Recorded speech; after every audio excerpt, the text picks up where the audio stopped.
All right. Today I'm going to be showing you my emergency slash camping kit that I take with me for pretty much every day of my life and also most all my camping trips. So this is kind of how it looks. It's a transparent plastic bag, and I think the transparency really helps so that I can really quickly get a look of what is actually inside. And there's actually a lot of things inside, so I'll just remove everything and go through it one by one. So the first and probably the most important part of this entire kit is my fire starter. This is a ferros I think it's called ferrostål in Swedish, and it is I think it's a fire steel, not flint and steel. Flint and steel is different. This is a fire steel. It works really well. I got it from Biltema. They have different options. They have when it comes to the coloring of the ferrous steel. They have I think it's a black one, black colored one, a green, dark green one, and then the bright orange. Actually, I'm not sure if the green one is there, but this is the bright orange one that I bought. The reason I bought the bright orange one is because the other ones were too dark to actually see. So if it was in the night and I or in the evening and I dropped it on the floor while making a fire, which does happen a lot when it's really dark, and I can easily see this orange. I have attached a metal ring here that is pretty easily detachable. Before, this cord used to be the only thing that is attaching it to the ferrous steel, and I didn't really like it. I really want to be able to detach it quickly, start my fire, and then attach it easily. So that's why I added the metal ring. You could technically just use this and strike it. It works equally as well. But I like to drive my whole hand into the ferrous steel to start a fire. So yeah, but this is one of my most important and most used pieces of my emergency kit. Then I have tweezers. Personally, I feel tweezers are pretty useful, especially when you're in the forest. It is sometimes you might get ticks, so it's really good to have one of these, and also splinters on your hand. I've gotten a lot of splinters when working with firewood and just processing wood in general. So tweezers is always good to have. I also do have gloves, but I've lost one of the the right glove and it's the left glove. But I still use the glove anyways. And I also have a spare bit of tweezers in case I lose this one. Tweezers is pretty useful to have. Then is my saw, emergency saw. Well, this doesn't really exactly work. I bought it from Amazon for a really cheap price. I thought it would work. It kind of does work for twigs. If I was really tired and I was not able to use my hands to break it off, or just my leg to break it off, then I would probably use this. But yeah, definitely not one of the best pieces of my kit, but I still have it in anyways. You never really know. Then I have.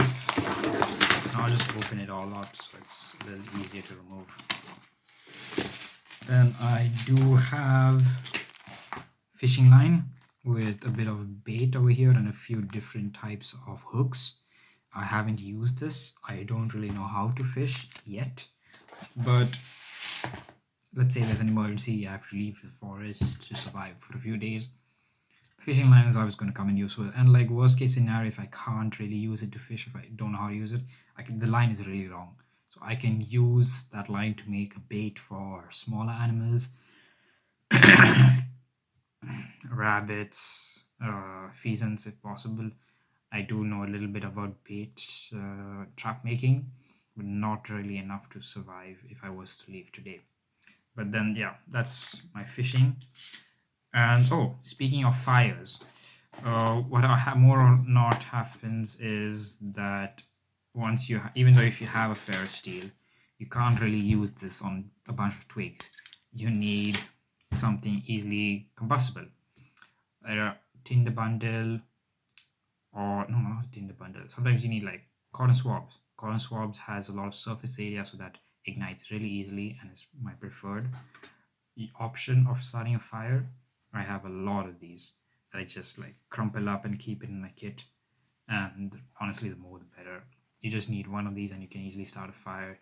If you were to use this sparingly, you could probably make 3 fires, I guess, out of one swab in a worst case scenario. And then also something that I've also added, like to have in my kit, which I don't have a lot of since I used quite a bit of it, is tampons. Tampons are probably the best fire starters that I know of. Simply because it is covered in, it's made out of cotton, it's covered in plastic, so if this was to get wet, like I would throw it in the water or it was starting raining, this would stay dry compared to my cotton swabs, which have absolutely no protection against water. So this will stay dry. It's a lot of cotton. You just have to open up the plastic, keep the plastic safe, and then I use this steel part to break it and make it a little more finer. And I guess you could probably start 10 fires with these. Normally, when I was starting out making fires, I just used to use one per fire, which is pretty bad and really wasteful because you can use a lot. You can use it to make a lot of fires, but it really helped me get started. And I did not really know that you could use tampons to start fire until I saw a podcast. I think it was Outdoor Wheel, if I remember correctly. Or was it Outdoor Wheel? I'm not really sure where it was. But if I remember correctly, the person who was speaking in the podcast used to be in the Swedish forces, and she was talking about how they start fires, and then she said tampons are really great. I looked it up. I found another YouTuber also using tampons, and then I was like, okay, I might as well try it, and it really worked really well. So if you're starting off trying to make fires, all you really need is good fire steel and tampons. And these are really cheap, really easy, and they last for a really long time, and they have good protection against the rain. So definitely, probably a 10 out of 10 fire starting source. Speaking of fires, I also have a fire stick. I used to use this in the beginning. Now I don't really need it. So like, let's say the fire is dying out, it's smoking a lot, then I can just extend this whole thing and use it to blow life into the fire at the source. Make sure to not keep it close to the fire, and make sure that when you're breathing in to blow out, you breathe in from the side, not through the stick, because otherwise you're just going to get ashes in there. It's going to go in your throat, it's going to clog up the stick, and it's just going to be irritating to use. And yeah, make sure to always keep, like, after you've done blowing the fire and you're trying to rearrange it, keep it in your pocket. I keep all my fire tools in my right pocket when I'm making a fire. Then I have these quick screwdrivers. It's a Phillips screwdriver and a flat screwdriver. Works really well. I don't really use this as often. I just use it, I just have it in my kit in case I need it. Scissors also, I realized, are pretty useful. So let's say I was in an emergency situation, I need to cut up my clothes. These scissors are really sharp. They're not actually designed for cutting clothes. They're actually designed for cutting paper and I think a little bit of hair and facial. I'm not really sure what these were for, but they're really sharp. I've sharpened them really well and they work well for clothes. Next is an emergency whistle, a really important piece of my gear. I bought this also off Amazon. The chain is kind of snapped on this part, so I've just connected directly there. It works really well. It's just really loud, and in case of an emergency, I can just use this to call for help. Also, a pretty important toothpaste. I have two of these. I also had another brush that I was using with a compass that I had super glued onto the outside, like a travel brush, but I've lost it. I don't really know where it is. Hopefully find it. But you can just use toothpaste by itself. Just put a little bit on your hand. This is something I've seen. I think it was people in an African tribe or a village. I'm not really sure. And even in India also, I've seen they just put it on their finger like that and brush it. It doesn't really get into the teeth. That's a downside, but it does brush the outside of teeth. And hygiene is really, really important in the forest and really important in a survival situation. I cannot stress that enough. If you get an infection either on your skin, in your teeth, it's even worse because once you have a toothache, you won't be able to sleep, and if you can't sleep, then well, your day is affected, and it just spirals downwards from there. So hygiene is super important. That's why I always keep two. One is one that I use, and one is a spare. And always make sure to brush my teeth in the morning and in the night. Sometimes I brush also after lunch if I've eaten a heavy lunch. Next, also, okay, this is probably my most used piece of kit. It's simply, I think it's a tablet box. I'm not really sure. I'm going to make sure to open this carefully. But inside, that is, I'm not sure if you can see it. Yeah, that white powder is salt. salt is pretty important. I really do. Yeah, you need it for a lot of things. So let's say sometimes I make food, I just use this salt. It's small, it's easy to store, it's airtight also, so nothing spills out, and no water gets in.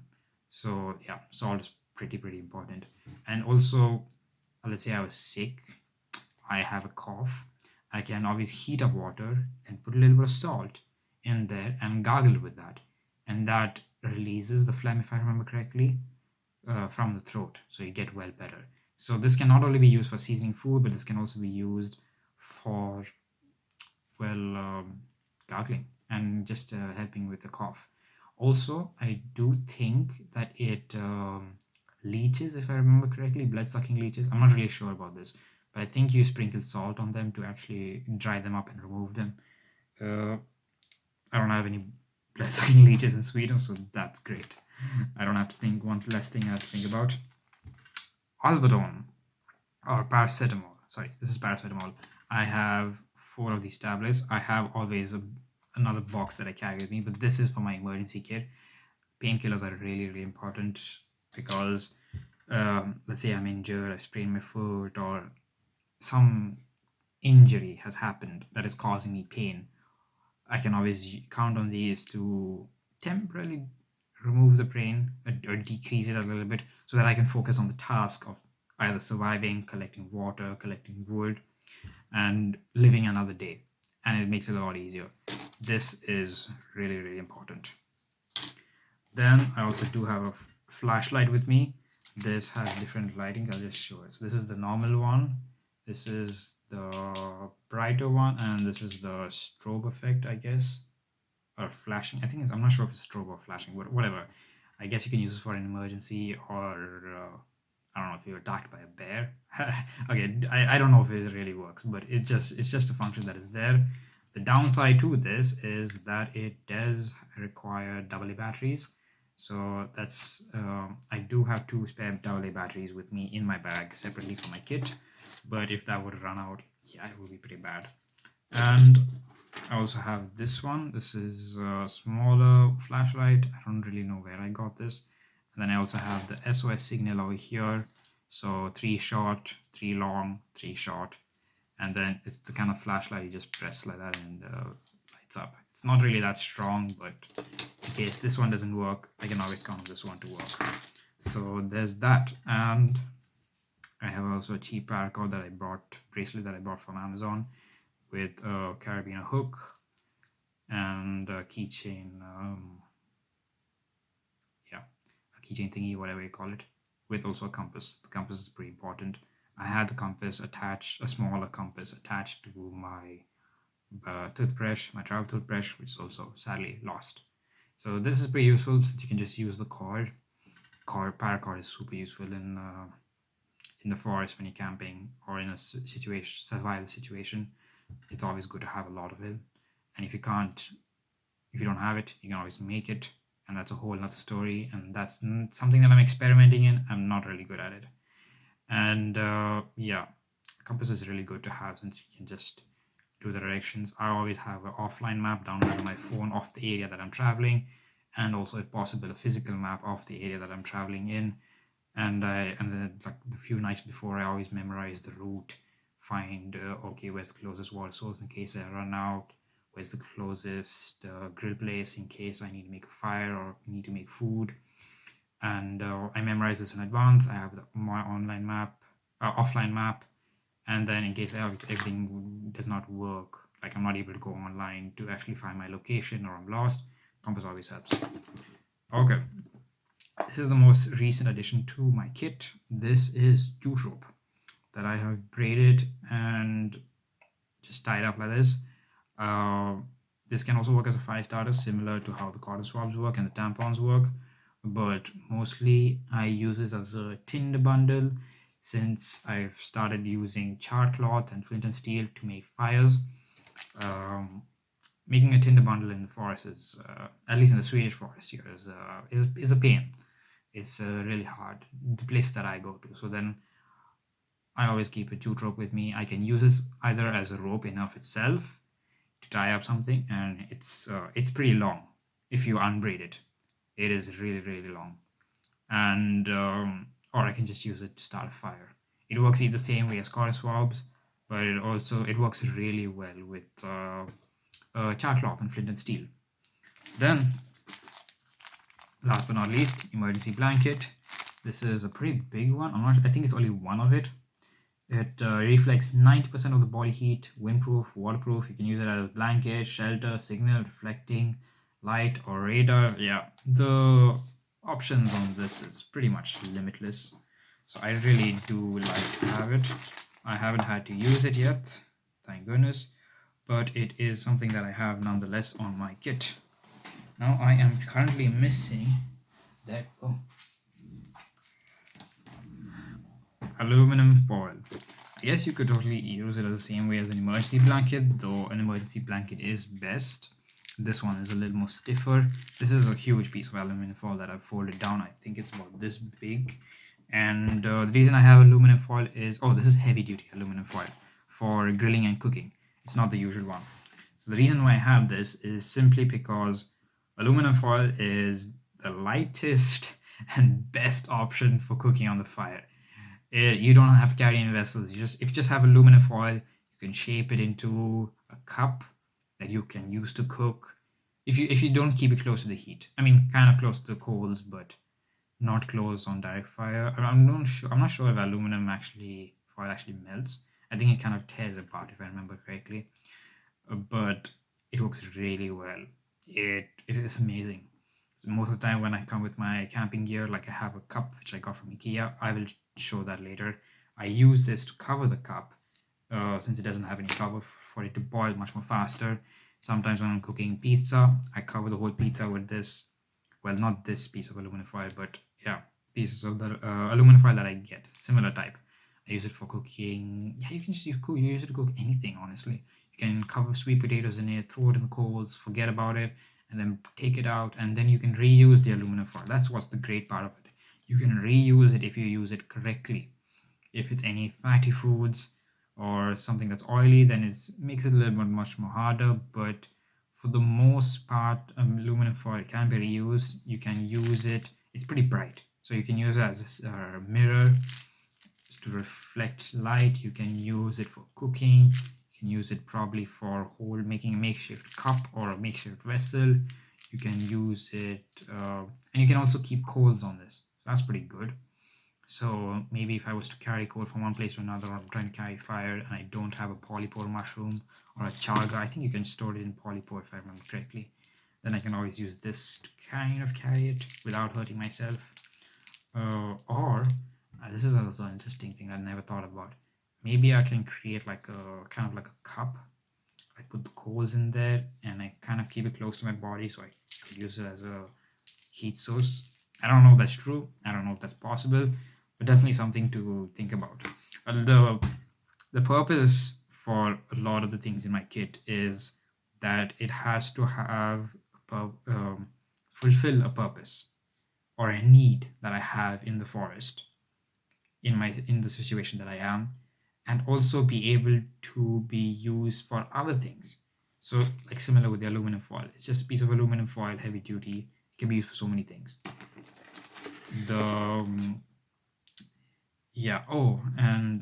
That's the same thing with the salt, also multi-use. Jute rope, multi-use. So when you combine a lot of things that you can use in many ways together, you get the lightest, the cheapest kit. And honestly, all of these didn't really cost that much. I would say it's probably around 40 kronas, Swedish kroners, maybe even less. A lot of these things I have just collected throughout my entire life. It's there in my drawer, and I just realized, oh, I can use this. Oh, this has many uses. And as I've added into my kit. There was also this tourniquet I got from Amazon, very cheap. I don't know if it works. I wouldn't trust it if I'm being honest, but it does get the job done. I've tested it out a few times, not while I was bleeding, of course, but just on regular use, it does seem to work. I don't know. It's always good to have. It's lightweight also. And then this is the last part of my kit, maps. This is the Stockholm City map, Lonely Planet, and this is a tourist map. a Swedish one, and it has streets, it has places to visit, and yeah, it's a classic tourist map. I would prefer to have a map of my area, but that's pretty hard to find. I would like to have a map of whole of Sweden and whole of Stockholm, but it's really hard to get a detailed one. These two maps, this one's made of paper and this one's made out of plastic. So the paper one encompasses a larger area of the area that I usually visit.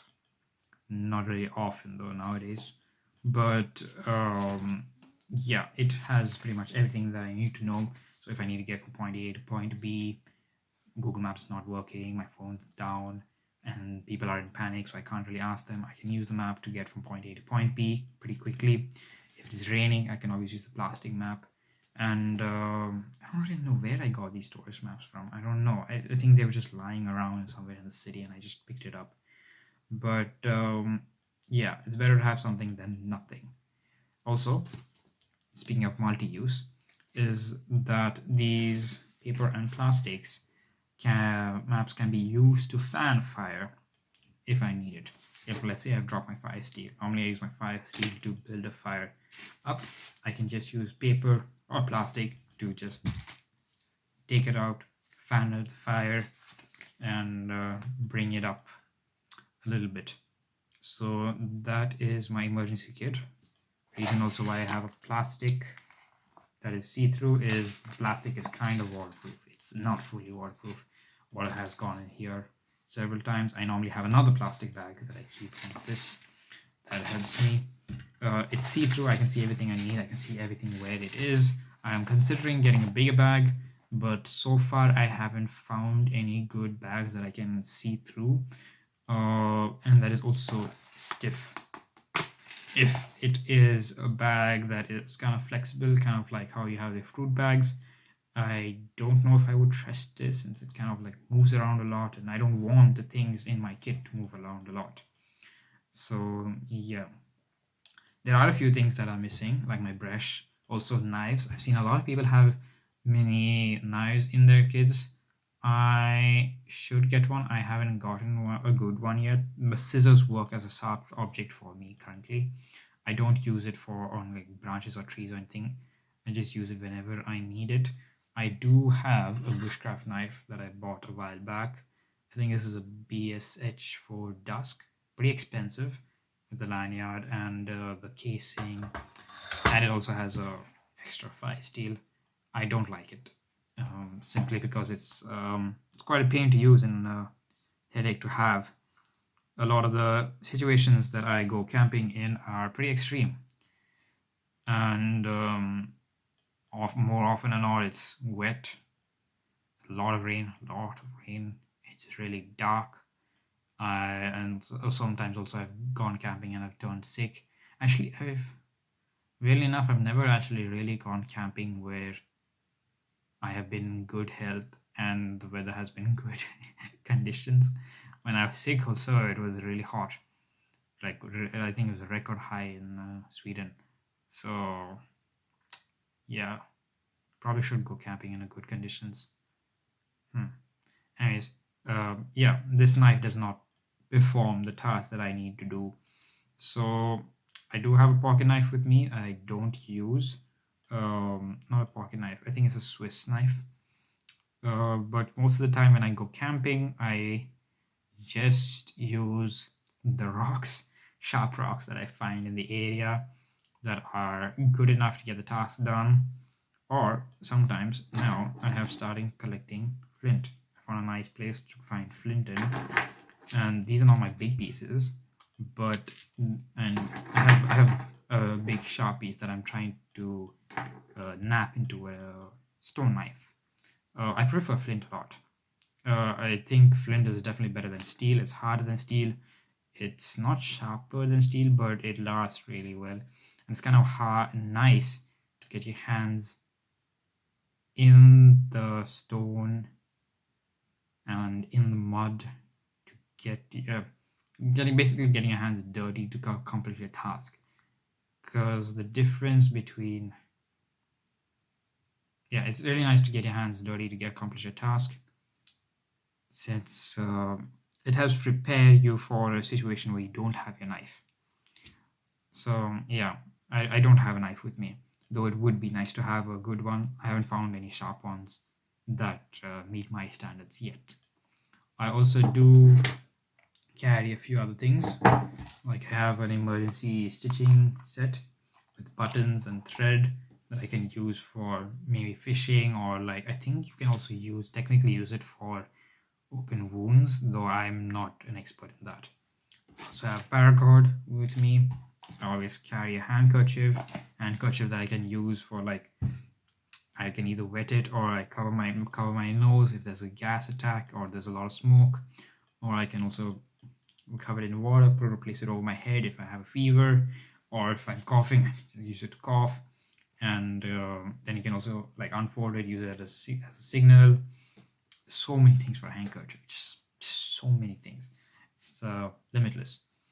But also one very important thing to carry, which I have not replaced, is a plastic bag, a plastic garbage bag specifically. The reason why it's so good is that, let's say you have to collect sticks and you want to collect a lot and it's night, so you don't want to make many trips. Just collect it, put it in the plastic bag, hopefully it doesn't tear, and then bring it back to your campfire, instead of collecting one bundle in your hand, or both your hands, or like holding it like that and then carrying it and then making several trips over and over again. And also, if you're harvesting food, works really great. I use plastic bag to harvest blueberries a lot. Sometimes also pine needles, pine leaves. In the winter, they shed a lot of huge pieces of green leaves. So then I collect it. Oh no, before the winter. So I collect it, put it in my plastic bag, carry it home. And then also for garbage, I do not leave any trace of me being there in the camp spot or in the grill place. So I always make sure to carry a plastic bag that I can keep my garbage in and then dispose of it in the right place. It's pretty important. It's not nice going to a camping spot and finding lots of garbage over there. This video is kind of getting a little longer. I really hoped it would be around 10 minutes, but hey, it is what it is. Yeah, okay, I'll just end this video now. I don't know what kind of videos I'm going to make in this YouTube channel, but I do have a lot of stuff in camping, survival, ideas that I'm going to make. There's also the Matte Fysikprovet, which is a Swedish test that I want to make a video on that, a proper guide. I've not seen a single one on YouTube where I've gone quite in depth of how it actually works and the best way to do it. So that's something I'm interested in making. So survival, camping, Matte Fysikprov, maybe maths, maybe physics, I don't know. Depends on what you're interested in. Philosophy. I do have a lot of stuff on cooking and food and training, specifically for bulking in food. I have a lot of knowledge in that, and I have a lot of expertise in that, and a lot of experience in that, failing and succeeding. So it's definitely also a video I want to make. I also do want to make videos on how to utilize your natural resources around you, how you can take daily objects and turn it into something that you can use really well. So yeah, let me know what kind of videos you want. Yeah, I have a lot of free time and a lot of energy to spend on making these videos. I hope you enjoy this emergency / camping kit. I will see you in the next video.